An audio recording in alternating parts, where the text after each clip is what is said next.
A paz do Senhor a todos os irmãos que usam as revistas da Central Gospel. Irmãos da ADVEC, a paz do Senhor, Deus abençoe. Eu sou o pastor Henrique, moro atualmente em Americana, São Paulo.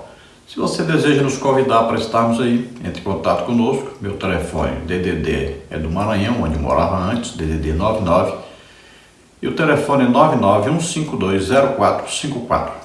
Eu sou o pioneiro dos vídeos de Escola Bíblica Dominical pela internet, através do YouTube. Antes, ainda usávamos no início o Google e outros sites.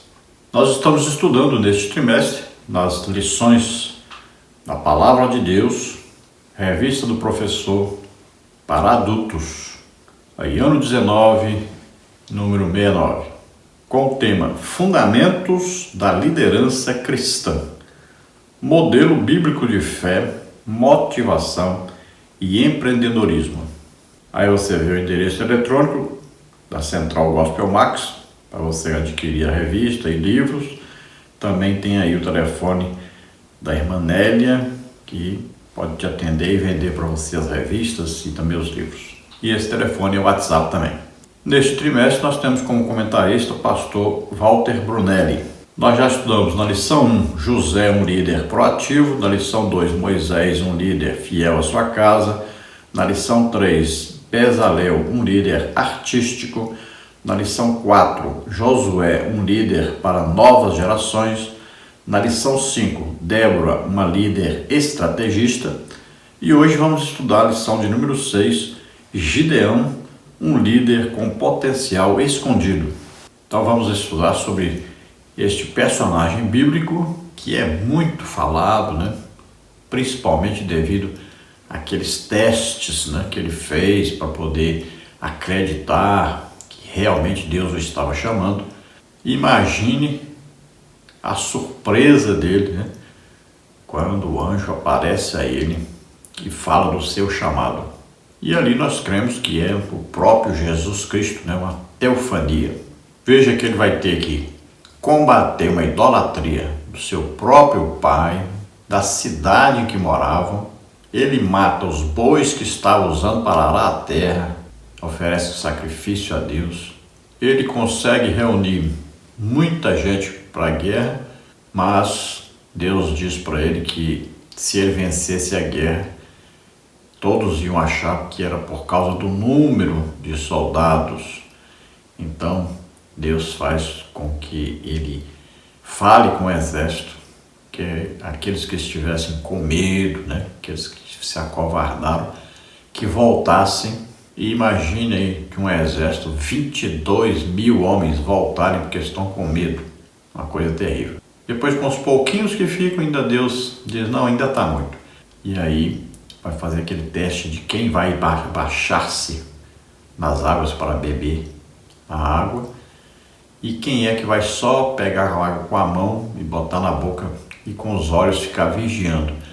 Então só 300 estão vigiando e Deus diz, é só esses 300, escolhe só esses 300 para ir com Gideão. Então na luta de Deus, Deus escolhe só aqueles que estão aptos para a guerra. Aqueles que não estão acabam atrapalhando ao invés de ajudar. Então temos aí algumas lições de liderança que nós podemos aprender com o Gideão. O líder comprometido sempre atrai muitas pessoas. Deus quer o crédito por nossas vitórias. Desistências iniciais sempre acontecem antes de a batalha começar, é escolha pessoal. Desistências posteriores muitas vezes acontecem antes da batalha começar, a escolha de Deus. Deus não escolhe o caminho que nós escolhemos. Deus deseja qualidade de líderes, não necessariamente quantidade. Poucos líderes comprometidos que possuem uma estratégia alcançarão vitória. Quando poucos vencem, as massas se ajuntam.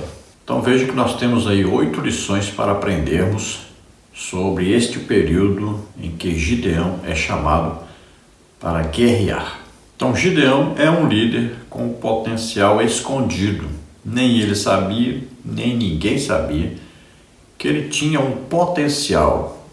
Ele estava apto a ser um juiz de Israel, porque Deus enxergou nele uma qualidade de um líder, que era sua disposição para lutar contra o inimigo, sua disposição para estar fazendo algo que o seu inimigo não pensava que ele estava fazendo. Ele estava malhando trigo no lagar, ou seja, ele estava malhando trigo no lugar de produzir uvas, no lugar de esmagar uvas, de produzir vinho. Então, seus inimigos nunca sonharam que ele poderia estar ali. Então, aí os inimigos aí nesta época são os midianitas. Nesta lição nós vamos ver os seguintes tópicos e seguintes subtópicos. No tópico 1, breve introdução à história dos juízes de Israel. Subtópico 1, Israel provocava a ira de Jeová. Subtópico 2, o ciclo dos juízes em Israel. No tópico 2, o chamado de Gideão, o juiz. Subtópico 1, um jovem talento desconfiado. Subtópico 2, um jovem talento inconformado. Subtópico 3, um jovem talento escondido. No tópico 3, características da liderança de Gideão. Subtópico 1, o grande líder deseja certificar-se da sua vocação. Subtópico 2, o grande líder utiliza as armas que tem para alcançar seus objetivos. Subtópico 3, o grande líder confia nas provas que Deus lhe dá. Subtópico 4, o grande líder faz muito com poucos. Subtópico 5, o grande líder usa inteligência a seu favor. Então vamos procurar passar por todos esses tópicos e subtópicos aí para estudarmos sobre Gideão e a tarefa que Deus lhe incumbiu de derrotar os inimigos de Israel. O texto bíblico básico está em Juízes 6, de 11 a 16, que diz assim: Então o anjo do Senhor veio e assentou-se debaixo do carvalho que está em Ofra, que pertencia a Joás, a Biesrita, e Gideão, seu filho, estava malhando trigo no lagar para o salvar dos midianitas. Então o anjo do Senhor lhe apareceu e lhe disse: O Senhor é contigo, varão valoroso. Mas Gideão lhe respondeu: Ai, Senhor meu, se o Senhor é conosco, por que tudo isso nos sobreveio? E que é feito de todas as suas maravilhas que nossos pais nos contaram, dizendo: Não nos fez o Senhor subir do Egito?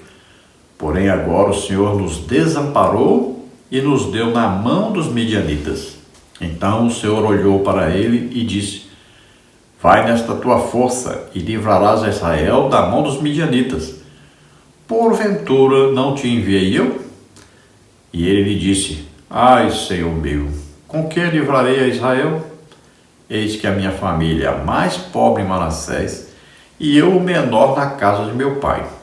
E o Senhor lhe disse: Porquanto eu hei de ser contigo, tu ferirás os midianitas como se fosse um só homem. Então veja que Jesus, aí é chamado anjo do Senhor, Jesus numa teofania, então ele aparece a Gideão e Gideão recebe o chamado para que ele seja um instrumento de Deus para derrotar os midianitas que estavam escravizando os israelitas. O texto áureo está em Juízes 7,17, que diz: E disse-lhes: Olhai para mim e fazei como eu fizer. E eis que, chegando eu ao extremo do arraial, será que, como eu fizer, assim fareis vós. Então veja que o líder, ele é o exemplo dos seus liderados. Aqui Gideão vai dizer para os liderados: vocês vão fazer o que eu fizer. Então vocês prestem atenção em mim. Assim é a postura de um verdadeiro líder. É aquele que segue à frente, né? É aquele que dá o exemplo, é aquele que pratica aquilo que ensina, aquele que prega, ele vive isso. Por isso mesmo as pessoas ficavam maravilhadas com Jesus e andavam por todo lado atrás de Jesus, porque ele fazia aquilo que pregava, ensinava, ele praticava, ele vivia aquilo. Nós estamos vivendo uma época difícil em que a liderança apenas quer mandar os outros fazerem, né? Eles mesmos não fazem, não vão fazer. Estamos na época de mestres aí, de ensinadores que não praticam aquilo que ensinam. não têm experiência naquilo que ensinam. Os pregadores pregam aquilo que eles não vivem, não praticam. Então Gideão vai usar uma arma diferente, né? São os potes de barro e tochas de fogo. E o barulho dos potes quebrados com aquela tocha de fogo na mão ia significar para os inimigos que grande número de soldados estavam com Gideão e eles não poderiam vencê-lo de maneira alguma. Acabou fazendo com que os inimigos lutassem contra si próprios. Então essa tática foi dada pelo Espírito Santo a Gideão. Então nós vemos aí Gideão, que é um homem sincero e um homem que falava a verdade que estava em seu íntimo. Vamos ver que Gideão era uma pessoa inconformada com a situação em que seu povo estava. Vamos ver que Gideão tinha um tesouro no seu coração, a sua sinceridade, o seu temor a Deus, sua fé nesse Deus o impulsionava a fazer algo que o inimigo nunca esperou. Vemos aí que as escolhas de Deus são criteriosas, né? Deus escolheu Gideão porque olhou o coração de Gideão, olhou a intenção, olhou o desejo. Então a lógica de Deus nunca é como a nossa. Quem olhava para Gideão ia ver apenas um camponês que estava malhando trigo no lagar com medo dos midianitas, né? Se escondendo, usando essa artimanha, essa tática para poder ter colheitas para a sua família e não ser roubado nas suas colheitas. E assim, os inimigos foram facilmente ludibriados, porque nunca poderiam acreditar que aquele camponês pudesse ser usado por Deus para liderar uma batalha contra eles. Que Deus fez com que Gideão fosse escutar a conversa deles e viu que realmente eles estavam temendo, que Deus estava trabalhando já no exército inimigo para que eles fossem derrotados. Então, numa situação de descontamento, pode estar aí uma grande chance de um potencial de um verdadeiro líder ser despertado. Muitas vezes as pessoas falam com a pessoa que saiu de uma igreja, tratam essa pessoa como se fosse um rebelde, alguma coisa. Mas olha bem, muitas vezes, e na maioria das vezes, aquele que sai porque deseja trabalhar, deseja produzir. Já está saindo por causa de um chamado realmente de Deus para produzir em outra parte.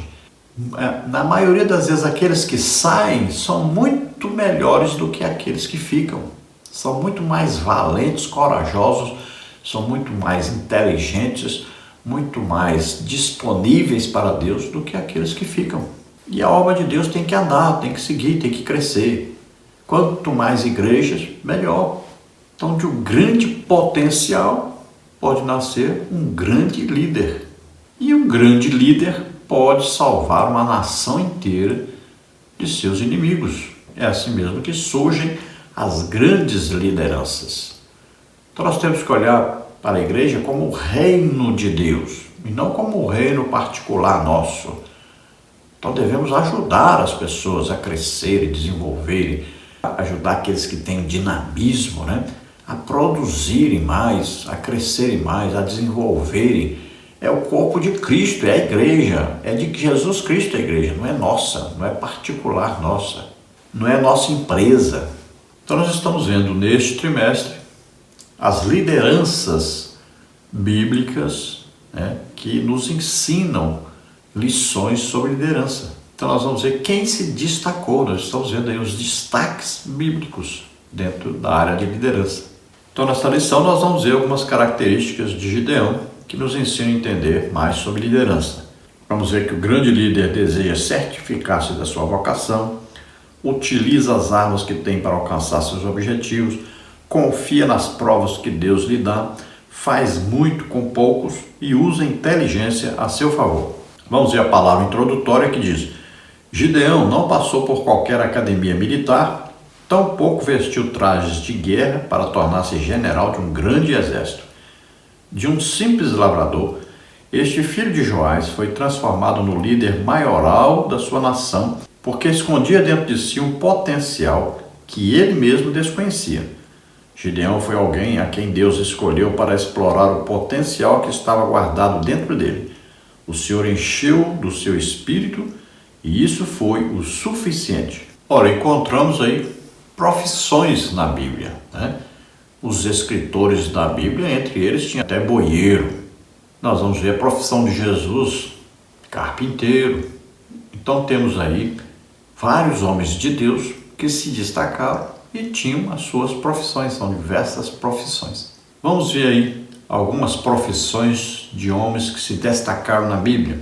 Olha aí, Paulo, que era fazedor de tendas, Lucas era médico, Neemias era copeiro, Mateus era cobrador de impostos, Esdras era um escriba, Daniel era um governador, Moisés, pastor de ovelhas, Davi e Salomão, rei. Davi antes era pastor de ovelhas também. Pedro e João, pescadores. Amós era um agricultor. E o principal, Jesus, que era carpinteiro. Então, nosso personagem de hoje, Gideão, malhando trigo no lagar. Então, vamos ver que Deus descobriu em Gideão um grande potencial para ser um grande líder, sem nem ele mesmo saber, sem nem sua família saber, sem o povo saber, e muito menos sabia os seus inimigos, os midianitas. Tópico 1. Breve introdução à história dos juízes de Israel. Depois da morte de Josué, os hebreus viveram por muitos anos sem governo na terra de Canaã, e quando não há governo, o povo se corrompe. Naqueles dias não havia rei em Israel, cada qual fazia o que parecia direito aos seus olhos. Juízes 17:6. Então, depois da morte de Josué, ainda alguns idosos, alguns líderes de tribos, alguns anciãos, conseguiram ainda manter o povo adorando a Deus, servindo a Deus. Mas quando morreram esses que conheceram Josué, então o povo começou a fazer o que dava na cabeça e começaram principalmente a imitar os vizinhos, aqueles que estavam ali habitando ainda na terra prometida por Deus a eles, que eles não derrotaram esses inimigos. Então eles começaram a imitá-los, inclusive na adoração aos seus deuses. Então nós sabemos que houve a invasão de Canaã, depois Israel sob o governo de Josué e dos anciãos, como está em Juízes 2:7. Depois vem a libertação com Otniel da opressão de 8 anos de Cusã-Rataim, Juízes 3:8. Depois vem uma trégua de 40 anos, Juízes 3:11. Depois vem a libertação com Eude dos 18 anos de opressão moabita, Juízes 3:14-15. Depois vem 80 anos de trégua para as tribos do sul e do leste, Juízes 3:30. Depois vem a libertação com Débora e Baraque, depois dos 20 anos de opressão de Jabim do norte, Juízes 4:3. Depois vem uma trégua de 40 anos no norte, Juízes 5:31. Depois vem a libertação, então, que é o que estamos estudando hoje, com Gideão, da opressão midianita de 7 anos, Juízes 6:1 e versículos seguintes. Então o governo de Gideão sobre Israel é por 40 anos, Juízes 8:28. E depois vem os outros juízes. Então o que acontecia? Israel pecava, caía na idolatria, Deus os entregava na mão dos inimigos, aí eles clamavam a Deus, Deus mandava um juízo, esse juízo os libertava, e por algum tempo eles ficavam livres, e depois esse juiz morria, e novamente eles caíam na idolatria, clamavam novamente a Deus, e assim é que estava acontecendo. E aí veio a época então de Samuel, e depois de Samuel vieram os reis.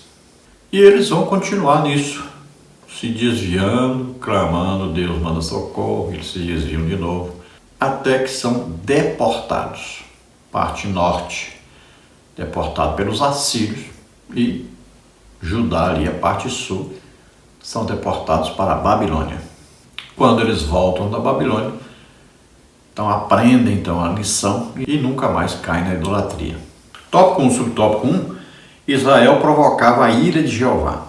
O livro de Juízes descreve bem o hiato de tempo entre Josué e Saul, o primeiro rei da nação israelita. Por falta de liderança, os hebreus começaram a se misturar com os povos da nova terra, dando seus filhos em casamento aos filhos dos cananeus, heteus, amorreus, ferezeus, heveus e jebuseus, além de servirem a seus deuses, esquecendo-se de Jeová, provocando-lhe a ira. Juízes 3, 5 a 8. Então esta era a situação. Começaram então a se casar, né? Os israelitas se agradaram das mulheres daquelas tribos que viviam ali, daqueles povos, e também as mulheres se agradaram dos homens israelitas. Começaram então a se casar entre si, transgredindo a lei, a palavra do Senhor, as orientações do Senhor, e com essas uniões vieram o quê? As idolatrias a deuses que esses povos serviam. Você vê no mapa aí as tribos que viviam aí antes de Israel, e algumas delas continuaram existindo depois que Josué tomou posse da terra. Aí você vê, tinha os amalequitas, os filisteus, os cananeus, tinha os aveus, os heteus, os jebuseus, os ferezeus, os amorreus, os heteus, os gibeonitas, né? Tinha aí os girgazeus, tinha os heteus, tinha os heveus, tinha os refaíns, os amorreus, os amonitas, os oreus, os moabitas, os edomitas. Então todos esses povos aí viviam nessa região onde estavam os israelitas. Eles deveriam ter destruído todos, matado todos, não deixado nenhum vivo e tomado posse da terra. Mas alguns eles mataram, alguns eles fizeram aliança e alguns os serviam dentro das tribos de Israel. Alguns se rebelaram contra eles e eles nunca foram capazes de vencê-los, nunca se esforçaram por vencê-los, então acabaram se misturando ao inimigo. E nós temos que tomar muito cuidado com isso, porque nós aceitamos a Jesus como o único Salvador e Senhor, e nós temos o dever de não nos prendermos às coisas do passado, não copiarmos o mundo, não começarmos aí a nos unirmos com o mundo e não praticarmos o que eles praticam, não participarmos dos pecados deles. No tópico 1, subtópico 2, o ciclo dos juízes em Israel. O ciclo de juízes repetiu-se muitas vezes.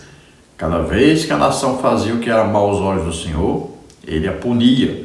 O povo se arrependia dos seus pecados, clamava ao Senhor e ele levantava um novo juiz para libertá-lo.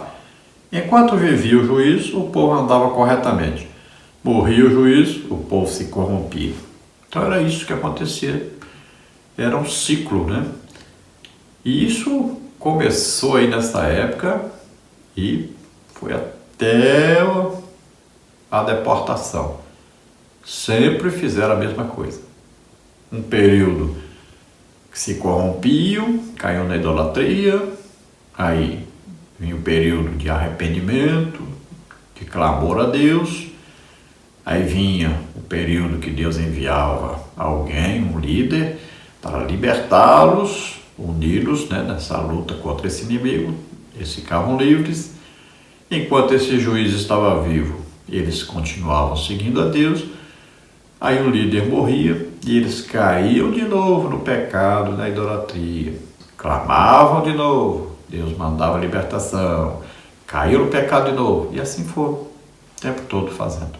Tópico 2, o chamado de Gideão, o juiz. Dessa vez Israel estava nas mãos dos midianitas, povo que vivia no deserto de Midian.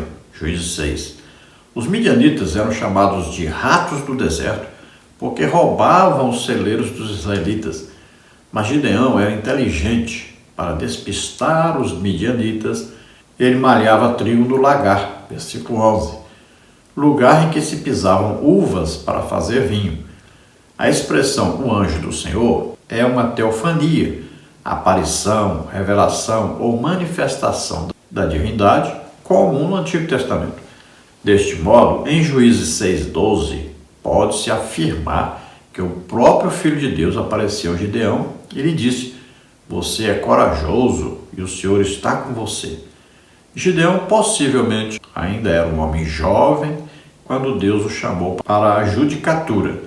O Senhor enxergou nele um líder em potencial, porque do seu coração procedia uma justa indignação.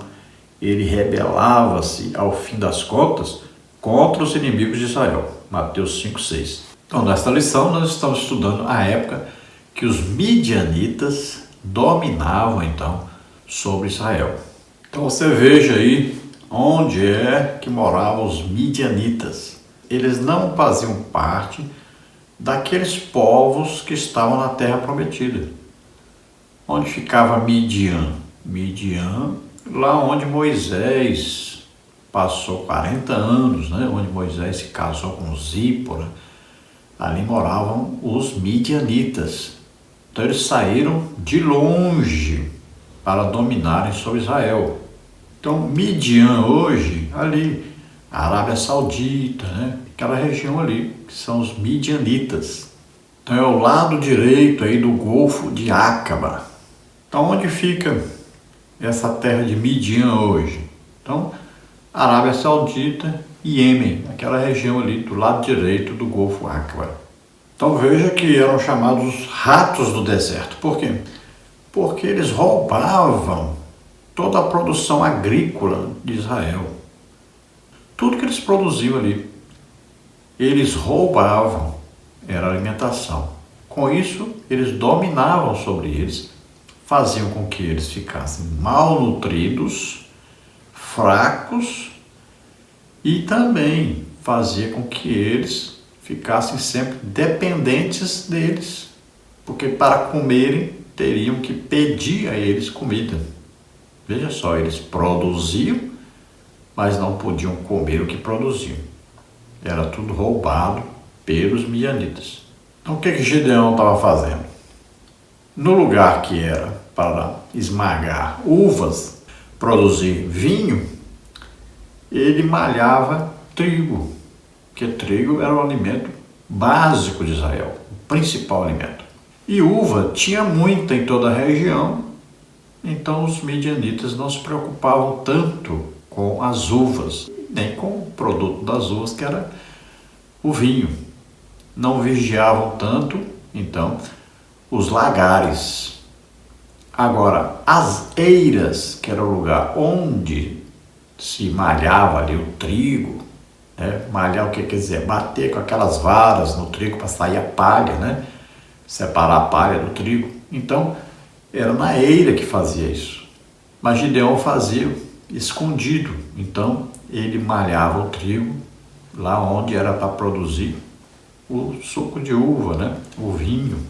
E o lugar onde se produzia, então, o lugar onde se pisava as uvas se chamava lagar. Então nós vemos aí uma aparição do próprio Jesus Cristo, quando fala anjo do Senhor, com letra maiúscula aí no Antigo Testamento. Então aí é uma aparição que do anjo do Senhor, que é Jesus Cristo. O mesmo que apareceu, nós já vimos, né? Que apareceu ao pai de Sansão, o Manoá. O mesmo que apareceu a Abraão. Apareceram 3 anjos ali, 2 foram para Sodoma e Gomorra e um ficou. Esse aceitou a adoração de Abraão e aceitou a intercessão de Abraão, era o próprio Jesus Cristo. Isso a gente fala uma pré-encarnação de Jesus Cristo, né? Ou seja, é uma aparição como homem, é uma aparição de Jesus como um ser humano, antes mesmo dele aparecer na terra, nascendo de Maria. Então Jesus diz para Gideão: você é corajoso, Deus está com você. E ele diz: Deus está comigo. Se Deus está conosco, então por que nós estamos aqui? Eu estou malhando trigo aqui no lugar de amassar uva, escondido, para poder ter comida para comer. Nosso povo está todo dominado. Como é que o Senhor é conosco?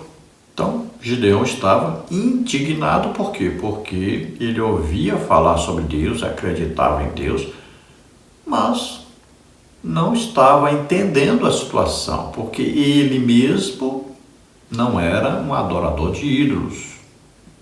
Mas nós vemos aí que o seu pai e a cidade era, né? Mas ele não era. Então ele não entendia por que Deus nos deixa passar por isso, por que Deus permite isso, né? E ele só vai entender isso mais tarde, porque eles estavam vivendo idolatria.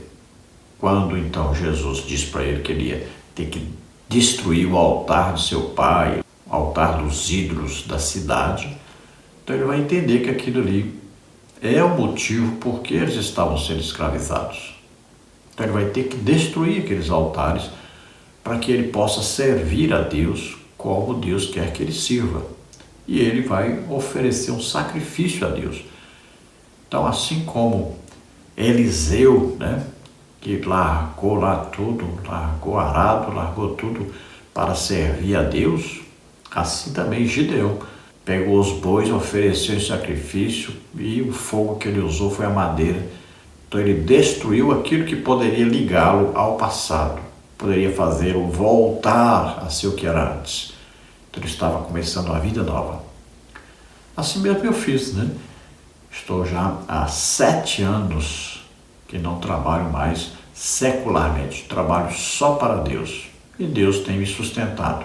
Então Gideão se rebelou contra os inimigos e sentiu indignação pela situação que estavam vivendo, com o desejo então de que aquela situação mudasse. E Deus agora vai usá-lo para isto. Tópico 2, subtópico 1, um jovem talento desconfiado. As palavras que o Senhor dirigiu a Gideão eram boas de se ouvir. Você é corajoso e o Senhor está com você. Entretanto, para o filho de Joás, elas não faziam o menor sentido, pois o ambiente político, social e religioso da nação, naquele momento, era muito desfavorável. Sim, as circunstâncias faziam de Gideão um jovem desconfiado. Afinal, o Senhor fizera boas promessas para o seu povo no passado, mas Israel estava sofrendo havia 7 anos nas mãos dos midianitas. Aliás, sua resposta ao Senhor denota, antes de tudo, grande aborrecimento e contrariedade. Juízes 6,13. O coração daquele jovem denunciava o que ele sentia mediante tudo quanto o Senhor prometera ao seu povo. Então Gideão recebe o elogio do Senhor porque ele estava malhando o trigo do lagar. Se os midianitas descobrem isso, ele estava morto, né? Então ele era corajoso. E também o Senhor disse para ele que Deus está com ele. Então ele mostra a sua indignação com a situação que estava vivendo, com a escravidão que Israel estava passando há 7 anos, os midianitas dominando sobre eles.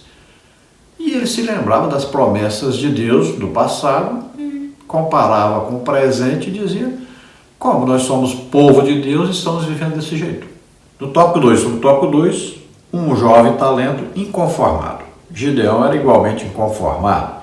Suas palavras revelam sobretudo que ele não aceitava aquela condição de sobrevivência a um povo perverso que vivia roubando o produto da lavoura alheia. A única preocupação de Gideão, aparentemente, era proteger o produto do seu trabalho, despistando os midianitas. Enquanto os seus braços estavam ocupados com os feixes de trigo, sua mente trabalhava. Então, é uma coisa importante isso, né? No líder, poder fazer várias coisas ao mesmo tempo e, ao mesmo tempo, raciocinar, analisar toda uma situação. Então, veja que Gideão malhava trigo no lagar e Deus manda que ele mate um boi, ofereça em sacrifício, destruiria um bosque, né, que são árvores plantadas em homenagem a deuses. Então ele vai derrubar o altar oferecido a esses deuses e vai botar fogo nessas árvores aí para fazer um outro altar então a Deus. Então a gente fez 2 altares, é ordenado para fazer 2 altares. Então ele destrói a idolatria daquele povo. E veja que aquele altar era do pai de Gideão. Era o altar dedicado a Baal. E Gideão poderia morrer devido àquilo. Veja que toda a cidade se revoltou. Então, o pai de Gideão era um idólatra e a cidade inteira adorava o ídolo que era dele. Gideão foi encontrado, assim como nós vemos aí, né, o Abraão Seu pai também era idólatra. Deus achou Abraão lá no meio da idolatria e o escolheu. Aqui, Gideão do mesmo jeito, no meio de uma família idólatra. E Deus viu que ele tinha um coração diferente, não era idólatra. E Deus o chamou. E veja que o pai de Gideão nesse dia se converte. Porque o povo se revolta, quer matar o seu filho. E ele percebe o que está acontecendo. Então ele diz, olha, se Baal é Deus, ele que se defenda. Então vemos aí um Gideão corajoso, destemido, um Gideão disposto agora a fazer uma grande obra, dar ao povo uma grande libertação dos midianitas. Tópico 2. Tópico 3, um jovem talento escondido. Se a primeira fala do anjo parecia demasiadamente forte para Gideão, a última fala, então, não fazia o menor sentido. Vai nessa tua força e livrarás Israel da mão dos midianitas. Porventura não te enviei eu? Juízes 6,14. Como? Logo eu que não sou ninguém? Juízes 6,15. Gideão não estava se esquivando de sua responsabilidade, mas enxergando a sua real situação. De acordo com os padrões naturais da vida, há uma lógica para todas as coisas no que se inclui a organização social de um povo. Nesse sentido, enfrentar uma guerra seria assunto das forças armadas do Estado. Porém, Israel ainda não possuía nem uma coisa nem outra. Ao dizer que era o menor na casa de seu pai, Juízes 6,15, Gideão demonstrou sentir-se insignificante diante de tamanho desafio. Mas o Senhor insistiu com ele, porque ele fora escolhido para conduzir aquela situação. Você pode fazer isso porque eu o ajudarei. Você esmagará todos os midianitas como se eles fossem um só homem. Juízes 6,16. Gideão não se mostrou entusiasmado com o elogio. Você é corajoso. Juízes 6,12. Porque ele se achava impotente, não forte. Por isso respondeu, Senhor, como posso libertar Israel? Eu sou a pessoa menos importante da minha família. Juízes 6,15. Ele não imaginava que Deus estava atento aos seus passos. O jovem tampouco supunha que escondia dentro de si o potencial de liderança. Então veja que Deus escolhe dos remidos o menor, aquele que é humilde, aquele que não se acha capaz, porque a capacitação é dada por Deus. Então, Gideão ficou aí assustado, preocupado. Como é que eu vou libertar o povo? Como é que eu vou liderar o povo? Eu não sou militar, eu não tenho treinamento militar, não sei empunhar uma espada, eu estou aqui malhando trigo e eu sou o menor da minha família, estou aqui escondido. Como é que eu vou fazer isso? Então veja só, a capacitação é dada por Deus e Deus escolhe exatamente aquele que acha que não pode, que não sabe, que não tem habilidade para fazer.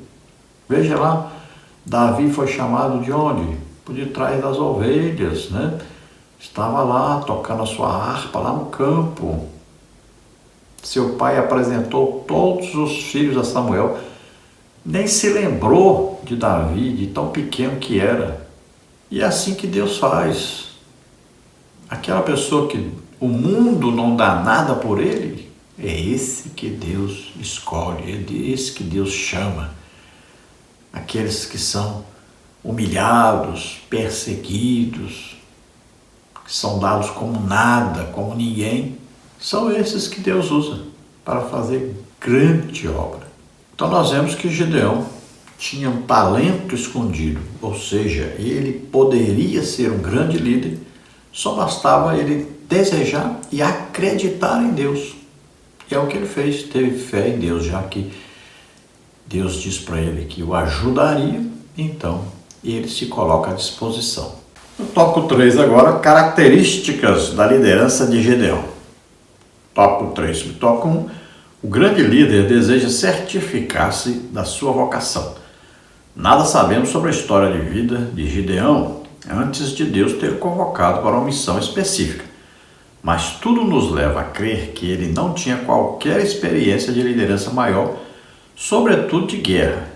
Para assegurar-se de que era mesmo o Senhor que falava com ele, Gideão pediu um sinal, que o anjo esperasse até que ele preparasse um guisado. O anjo esperou. Gideão, então, pôs a comida sobre uma árvore, ao que o anjo instruiu a colocar a carne sobre uma pedra e jogasse caldo sobre ela, umedecendo a comida diante do fogo, para evitar qualquer possibilidade de fraude. O anjo tocou a ponta do seu cajado sobre a comida e um fogo subiu da pedra que a tudo consumiu. Juízes 6, 17 a 21. Em contrapartida, o anjo do Senhor pediu uma prova a Gideão também. O jovem deveria sacrificar o segundo boi de seu pai, Jerubaal, que estava desviado e servindo a Baal, no mesmo altar de Baal, o qual deveria ser destruído. Além disso, deveria cortar o bosque que estava ao pé do altar e ali sacrificar o boi em holocausto a Deus. A ordem do anjo era um desafio que servia tanto para treinar Gideão, quanto para garantir que o Senhor estaria com ele. Gideão temia o resultado de seu gesto, e a reação veio. Juízes 6, 25 a 32. Os midianitas, com a ajuda dos amalequitas e outros filhos do Oriente, juntaram-se e puseram-se no vale de Jezreel. Juízes 6, 33.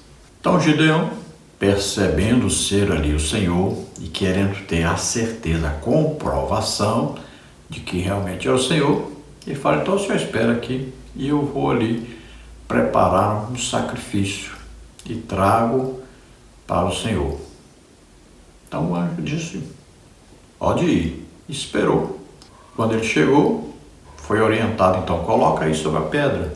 Então ali Jesus vai apenas tocar com o cajado naquela comida e aquilo queima na mesma hora. E ainda que fosse colocado um caldo em cima, então era impossível que ali pegar fogo, né? Como lá no sacrifício que Elias fez e molhou tudo, né? Para que quando queimasse todos soubessem que realmente era coisa de Deus, não era produzida por homens. Então ali também foi orientado ele molhar aquela carne, colocar em cima da pedra, e ali Jesus toca o cajado em cima daquela pedra e queima na mesma hora, sobe fogo para o céu. Então está comprovado que realmente é Deus que está ali. Agora Deus quer que ele também cumpra uma prova, então ele deveria ir lá e oferecer o boi do seu pai em sacrifício. Depois ele tinha que derrubar o altar de Baal, que era do seu pai. Tinha que cortar o bosque, que aqueles bosques eram plantados com plantas que eles acreditavam estar sendo oferecidas a esses deuses.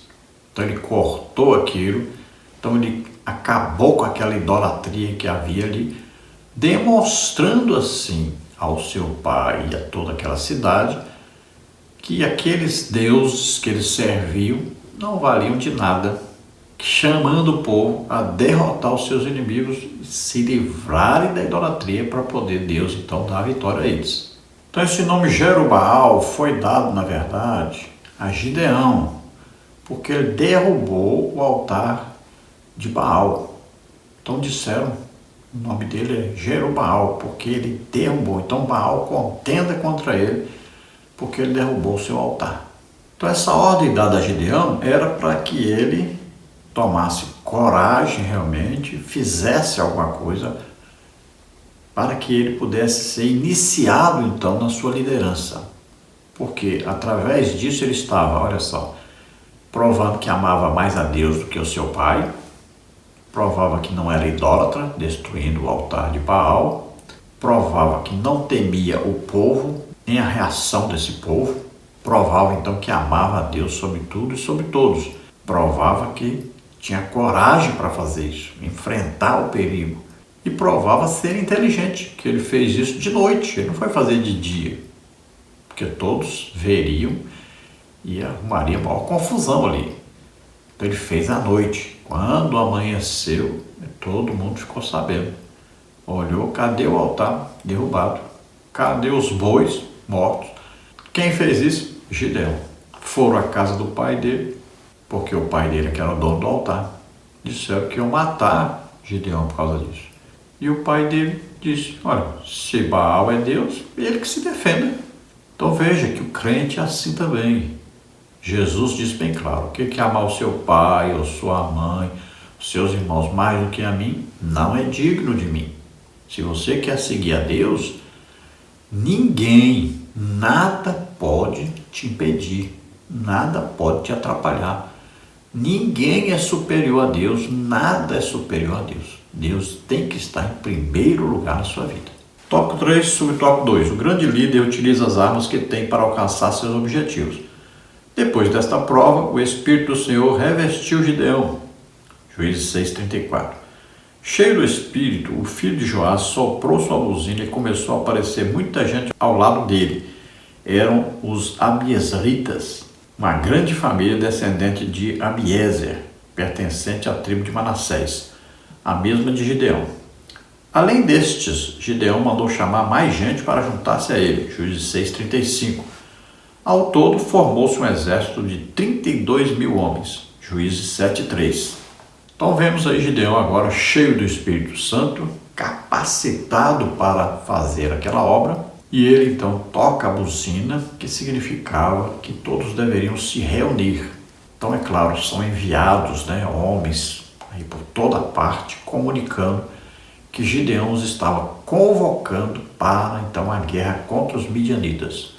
Quando se fazia assim, o povo já sabia, é coisa de Deus. Já aconteceu outras vezes, está acontecendo novamente. Então, vamos nos reunir a Gideão para nós combatermos os midianitas. Então, 32.000 homens compareceram, dizendo que estavam dispostos a ir à guerra. Então, veja que um líder, ele tem essa capacidade de reunir muitas pessoas em torno de si, muitas pessoas que vão acompanhá-lo no seu projeto, que vão apoiá-lo no seu projeto. Então, o grande líder, ele demonstra ter liderança, ele demonstra ter capacidade de controlar, de dirigir, de orientar uma grande multidão. Então, ele tem o que muitas vezes nós chamamos de carisma, Ele tem talento. Veja que as pessoas andam aí, as indústrias, as grandes fábricas aí, os grandes empresários andam sempre atrás disso, atrás de uma pessoa que tem esse carisma, esse talento, que a gente fala assim, esse daí nasceu para liderar. O tópico 3, subtópico 3, o grande líder confia nas provas que Deus lhe dá. Mas Gideão ainda estava inseguro e uma pergunta pairava no ar. Como comandar um exército para defender uma nação sem ter qualquer experiência de guerra? Nem como soldado, muito menos como general. Então o jovem pediu ao Senhor que ele desse mais 2 sinais. Ele estenderia um véu de lã à noite e na manhã seguinte toda a terra deveria estar seca e o véu de lã molhado. Sucedeu como Gideão pedira, porém ainda meio desajeitado, ele suplicou ao Senhor por mais um sinal para a noite seguinte, que ao amanhecer o dia toda a terra estivesse molhada e o véu de lã seco. Mais uma vez o Senhor o atendeu. Juízes 6:37-40. Dali em diante, tudo o que Gideão precisava fazer era seguir a orientação do Senhor para dar os próximos passos em direção à grande vitória.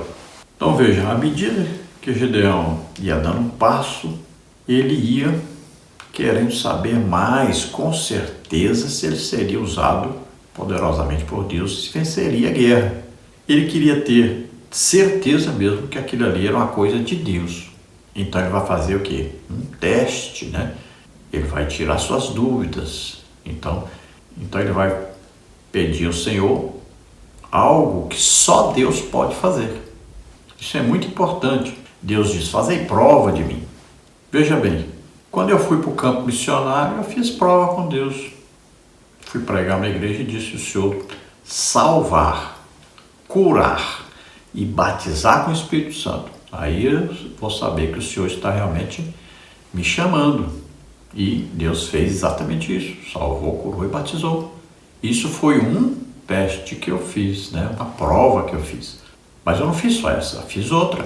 Eu disse, se o Senhor mandar alguém comprar a minha casa, comprar todos os móveis que eu tenho, comprar tudo que eu tenho, aí sim eu vou para o campo missionário. E Deus mandou. Eu vendi a casa, vendi todos os móveis para uma pessoa só.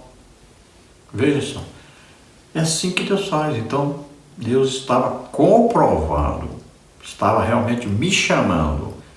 Então, eu fui tranquilo. Eu tinha um emprego de 10 salários mínimos, larguei o emprego, tinha a esposa, 3 filhos pequenos, mas eu tinha certeza que Deus estava me chamando e que Deus me sustentaria. Então, eu saí, levei a família, fui para o campo missionário. E lá Deus me usou para abrir, em 1 ano e 2 meses, eu abri 7 igrejas. Ganhamos 630 almas em 1 ano e 2 meses. Você fala, mas isso é um absurdo. Coisa de Deus. Porque eu saí na direção de Deus. Eu saí cheio do Espírito Santo, ungido por Deus para fazer esta obra. E depois, com mais 1 ano, ainda abrimos mais outra igreja. Então veja, tudo isso debaixo da orientação, debaixo do poder do Espírito Santo, sendo guiado pelo Espírito Santo, sendo capacitado pelo Espírito Santo. Então nós, eu e minha família, abrimos essas 8 congregações pela graça de Deus. Veja, é importante você, quando vai fazer uma coisa, quando vai fazer uma obra grande para Deus, você primeiro consultar Deus, ter certeza que é Deus que está mandando, Deus que está no controle, é Deus que está chamando. E até hoje, todo lugar que eu vou, então eu entro num jejum, oração, umas 2, 3 horas de oração todos os dias. E aí eu falo, Senhor, vai comigo, onde eu estiver, esteja comigo. Todo lugar que nós vamos, Jesus tem salvado almas, Jesus tem curado aí, no mínimo, aí, dependendo do tamanho da igreja, aí 70% geralmente da igreja está doente. Jesus cura todos. Já teve lugar que Jesus curou mais de 250 pessoas só no fim de semana. Deus tem feito maravilhas, milagres, sinais, prodígios e maravilhas têm acontecido. Mas por quê? Porque você vai na orientação de Deus, debaixo de um poder de Deus, da unção de Deus. Você vai em comunhão com Deus. E assim Gideão seguiu, porque agora ele tinha certeza. Então ele disse, olha, eu quero que toda a terra esteja seca, mas um novelo esteja cheio d'água. E ele chegou lá e estava desse jeito. Ele disse, eu quero outra prova. Agora eu quero toda a terra em volta molhada e o novelo sequinho. Então só coisa de Deus mesmo, só Deus para fazer isso. E aconteceu exatamente assim. Então ele tinha certeza agora que Deus estava com ele, que era Deus mesmo que o estava enviando e Deus o capacitaria para vencer. E nós vamos ver que ainda aconteceu outra coisa. Deus mandou Gideão lá escutar os soldados e os soldados estavam aterrorizados.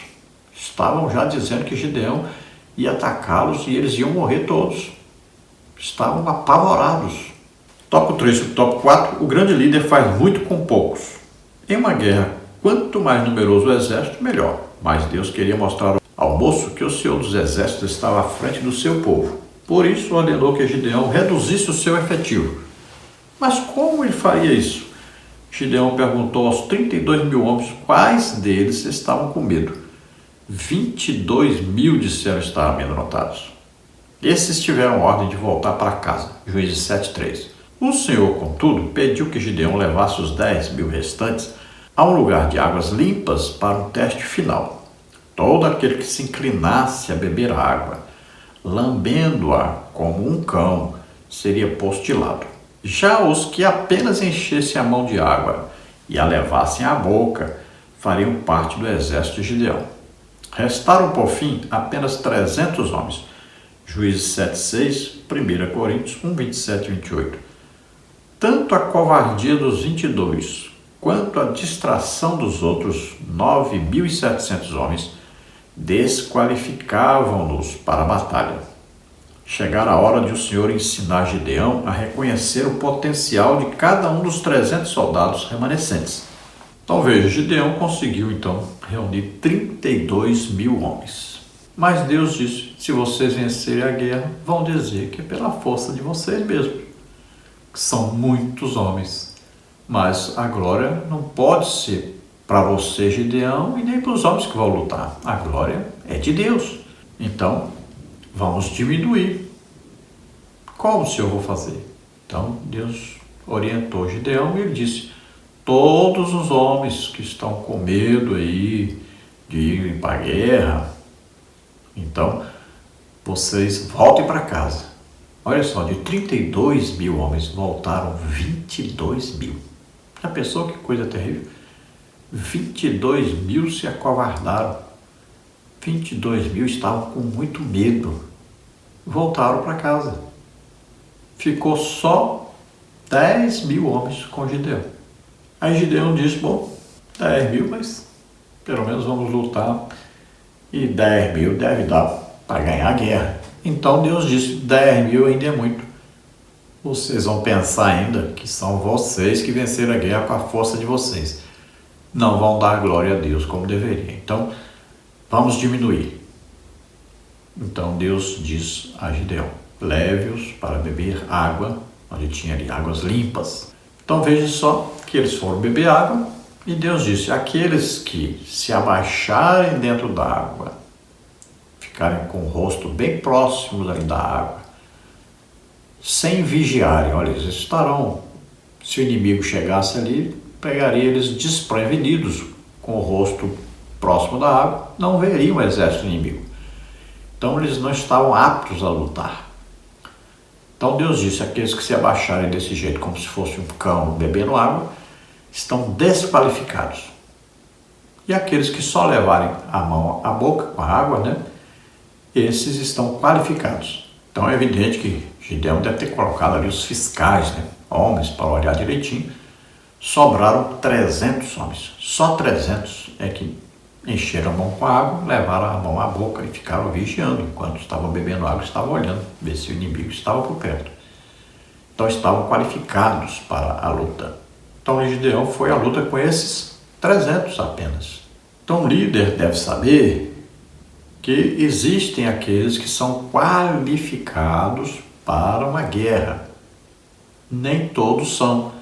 Então, às vezes, numa congregação com aí 500 pessoas, quem realmente serve para fazer uma grande obra para Deus, às vezes é 10% disso, 30 pessoas, 50 pessoas, no meio de 500, é que realmente estão fazendo, estão executando a obra de Deus.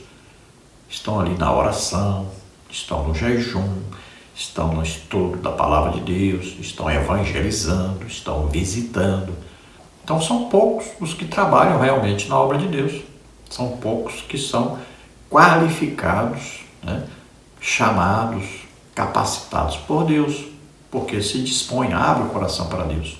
E muitas vezes uma pessoa pode estar congregando numa igreja, mas ele é chamado por Deus para fazer uma obra para Deus que não é nem naquela igreja, nem naquela congregação. É uma obra geral.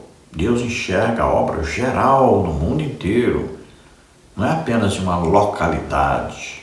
Então, tem gente que é escolhido para uma obra geral, não é para uma obra local. Então, ele pode ajudar esporadicamente naquele local onde ele está. Mas ele não pode se concentrar só nessa obra. Tópico 3, tópico 5. O grande líder usa a inteligência a seu favor. Gideão colocou na mão de cada um dos seus 300 soldados uma buzina, assim como ele fizera para chamar a primeira leva de soldados, e um vaso contendo uma tocha de fogo dentro dele. Juízes 7,16. Essa era toda a arma que o exército de Gideão carregava consigo. O ápice da liderança de Gideão deu-se quando ele disse: olhai para mim e fazei como eu fizer. Juízes 7,17. Observe a sucessão de fatos. Gideão dividiu os 300 homens em 3 esquadrões. Quando Gideão tocou sua buzina e quebrou seu cântaro, os 3 esquadrões de 100 homens cada fizeram o mesmo.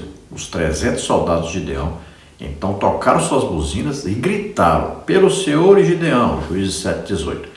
Os soldados inimigos, ao ouvirem o som ensurdecedor das buzinas e dos gritos, e ao verem aquelas tochas acesas ao seu redor, tiveram uma impressão equivocada da realidade.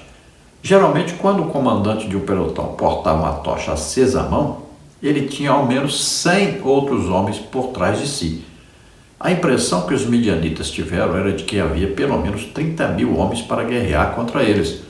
No desespero, os inimigos de Israel começaram a correr entre homens e camelos, tropeçando uns nos outros e matando-se entre si. Juízes 7, 20 a 22. Sem saírem do lugar e sem empunharem uma espada, os valentes de Gideão venceram a guerra. Todavia, a liderança de Gideão ainda não se resumiu a este episódio inédito. Ao testemunhar a fuga dos midianitas e de seus aliados, os homens de Israel e de Naftali e de Azer e de todo Manassés foram convocados a perseguir os midianitas. Juízes 7, 23. Então, as armas usadas por Gideão não foram espadas, não foram lanças. O que eles tinham nas mãos? Uma buzina, um vaso de barro com uma tocha acesa dentro. Só isso. 300 homens, dividiu em 3 grupos de 100, ficaram em redor dos midianitas, de noite, é claro, né? De dia, os midianitas saberiam que eram poucos homens, mas à noite, Gideão combinou com eles: olha, façam exatamente o que eu fizer, fale exatamente o que eu falar. Então, o grande líder é isso, ele é um exemplo para todos. Ele é o espelho de todos. Todos vão olhar para ele. O que ele faz, o que ele fala. Então, ele pratica aquilo que ele prega, aquilo que ele ensina, ele vive isso. Então, ele é um líder. Nós hoje estamos com um problema seríssimo na igreja. A falta de liderança, falta de gente que a gente possa olhar e nos mirarmos nele. Vamos fazer o que ele faz, vamos agir como ele age, vamos praticar o que ele ensina, porque ele pratica, ele vive isso. Está muito difícil achar liderança hoje. Então sabemos que Gideão foi de noite, né, com outro soldado, foram escutar o que os soldados inimigos estavam dizendo, viu que eles estavam amedrontados, apavorados, com medo. Deus espalhou terror entre eles. Então ele já vem com a certeza que vai ter vitória, que Deus vai dar vitória. Então ele combina com eles, então ele diz: olhai para mim e faça o que eu fizer. Então ele combinou 3 grupos de 100 homens, ali em volta dos midianitas à noite. Então ele vai fazer o quê? Ele vai tocar a buzina, vai quebrar o vaso, ficar com a tocha ali acesa, e os soldados inimigos, quando viram isso, aqueles 300 homens gritando pelo Senhor e por Gideão, fizeram aquele barulhão doido, quebrando 300 vasos quebrados, tocha de fogo.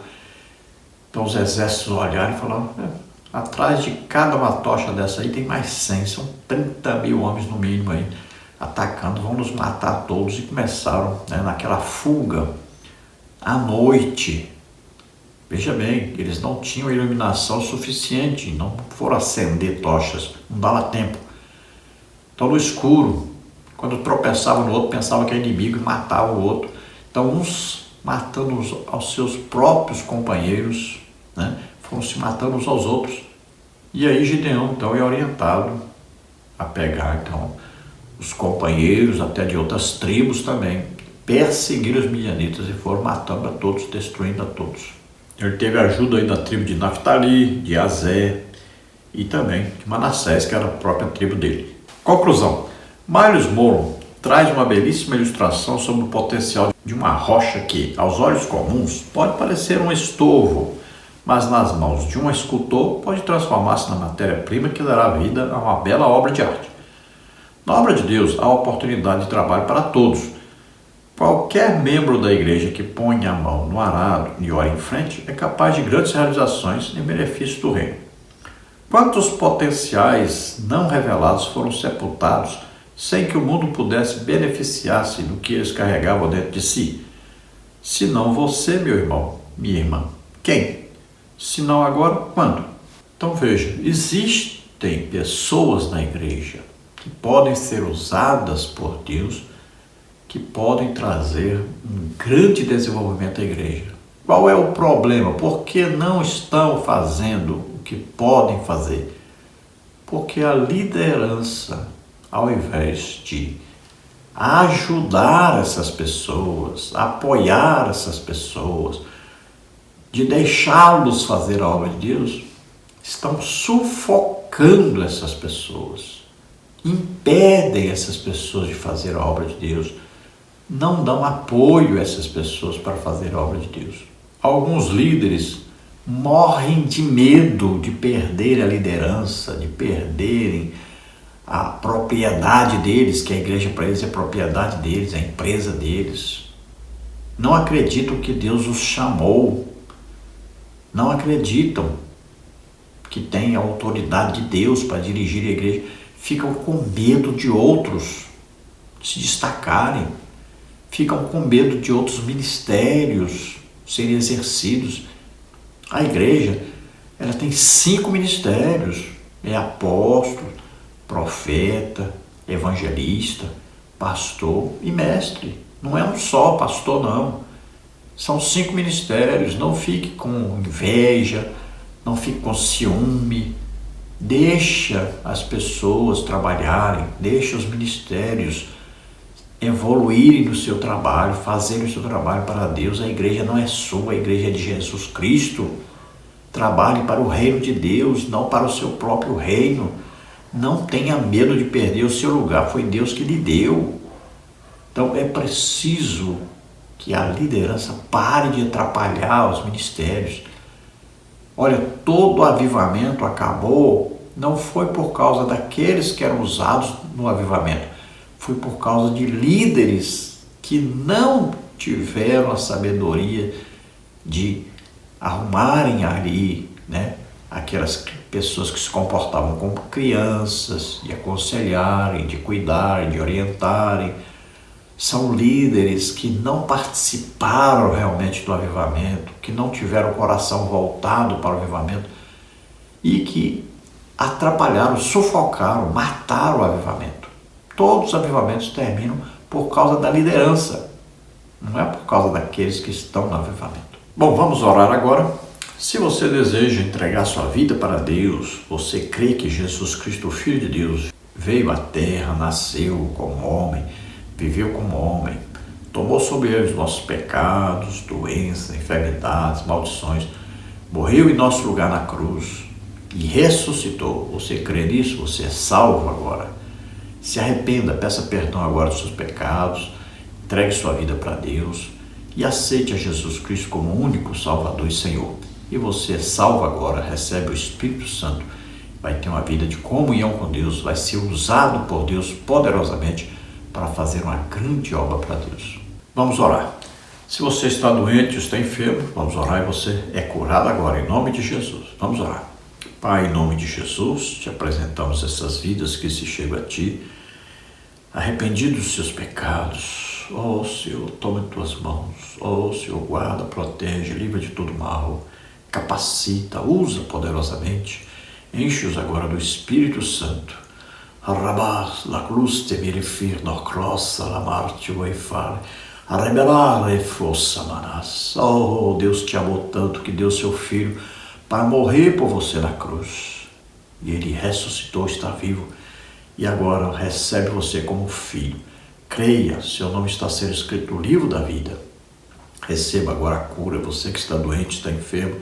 Em nome de Jesus, solta essas vidas, toda doença, toda enfermidade, em nome de Jesus. Toca, Senhor, deles agora. Cura em nome de Jesus. Amém? Glória a Deus. Se você deseja receber os slides que nós usamos aqui, receber mais estudos escritos a respeito da lição, em PDF, PowerPoint, então entre em contato conosco, nós enviamos para você gratuitamente. Aí o telefone, o WhatsApp está aí, 99991520454. Esperamos ter ajudado os irmãos. A paz do Senhor. Deus abençoe.